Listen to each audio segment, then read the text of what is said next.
Heureuses sont nos âmes, d'être instruits par la vérité elle-même. Non par des figures et des paroles qui passent, mais en se montrant telle qu'elle est. Notre raison et nos sens voient peu, et nous trompent souvent. En effet, c'est une grande folie, de négliger ce qui est utile, et salutaire, pour s'appliquer au contraire curieusement à ce qui nuit. Les hommes aujourd'hui ont des yeux, et cependant ne voient point. Des oreilles et n'entendent point.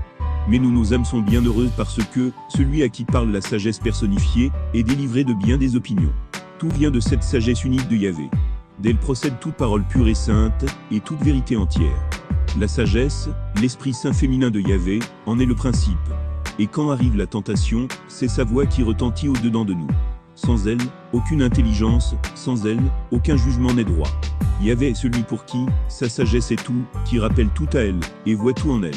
C'est par elle que le Père fit que le Fils, et nous aussi, soyons, un, avec lui dans son amour éternel. En elle est tout ce que je veux entendre, tout ce que je désire, et tout ce que je veux. Que tous les pasteurs donc se taisent, que toutes les créatures soient dans le silence devant la vérité vivante de Yahvé. Qu'ils mettent tous la main sur leur bouche, au son de sa voix, afin qu'elle seule ait le droit à la parole. Qu'elle seule me parle, et personne d'autre. Qu'elle seule m'enseigne, et personne d'autre.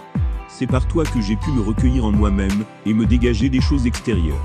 C'est par toi que mon esprit a pu s'étendre, et s'élever sans aucun effort, vers la contemplation de Yahvé. Parce que tu m'as transmis la lumière et l'intelligence d'en haut. Alors, j'ai compris qu'une âme pure, simple, formée dans le bien, n'est jamais dissipée, au milieu même des plus nombreuses occupations, parce qu'elle fait tout pour honorer Yahvé, et que, tranquille en elle-même, elle tâche de ne se rechercher en rien. En effet, qu'est-ce qui nous fatigue et nous trouble, si ce n'est les affections immortifiées de notre cœur? Ainsi m'as-tu enseigné, que l'homme bon et vraiment pieux, dispose d'abord au-dedans de lui, tout ce qu'il doit faire au dehors. Il ne se laisse point entraîner, dans ses actions, au désir d'une inclination vicieuse, mais il est soumis à la lumière de la vérité.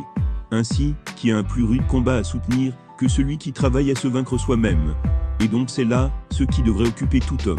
Combattre contre nous-mêmes, devenir chaque jour plus fort contre notre chair, chaque jour faire quelques progrès dans le bien. Tu m'as encore appris que l'humble connaissance de nous-mêmes est une voie plus sûre pour aller à Dieu, que les recherches profondes de la science, de la technologie et de la théologie etc.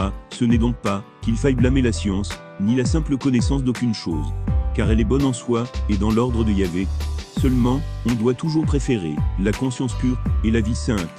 Mais, parce que plusieurs s'occupent davantage de savoir que de bien vivre, alors ils s'égarent et ne retirent que peu ou point de fruits dignes de l'Esprit Saint. Tu m'as encore aussi appris que si les hommes avaient autant d'ardeur pour extirper leurs vices et pour cultiver les vertus de Yahvé, plutôt que pour courir à tout vent de doctrine et se laisser balloter par tous leurs vices, alors on ne verrait pas tant de maux et de scandales dans les peuples, ni tant de relâchement dans la sanctification. Oubliant qu'au jour du jugement, Yahvé ne leur demandera point ce qu'ils ont lu, mais ce qu'ils ont fait, ni de quelle religion ils étaient membres, ni de quel parti politique ils faisaient partie, ni s'ils ont bien parlé aux yeux des hommes, mais s'ils ont bien vécu devant lui. En effet, ceux qui fleurissent aujourd'hui dans leur sagesse du monde, ne sauraient que répondre ce jour à Yahvé. Oh, que la gloire du monde passe vite. Tu m'as aussi appris qu'il est vain de se perdre dans le siècle présent, par une vaine sagesse du monde, oubliant la crainte de Yahvé.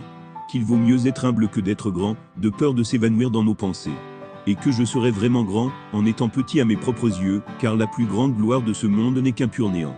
Tu m'as aussi enseigné que je serais vraiment sage, si pour gagner Jésus-Christ, je regarde comme de l'ordure, et du fumier, toutes les choses du monde. Que je posséderai la sagesse, en faisant la volonté de Yahvé par le renoncement de la mienne.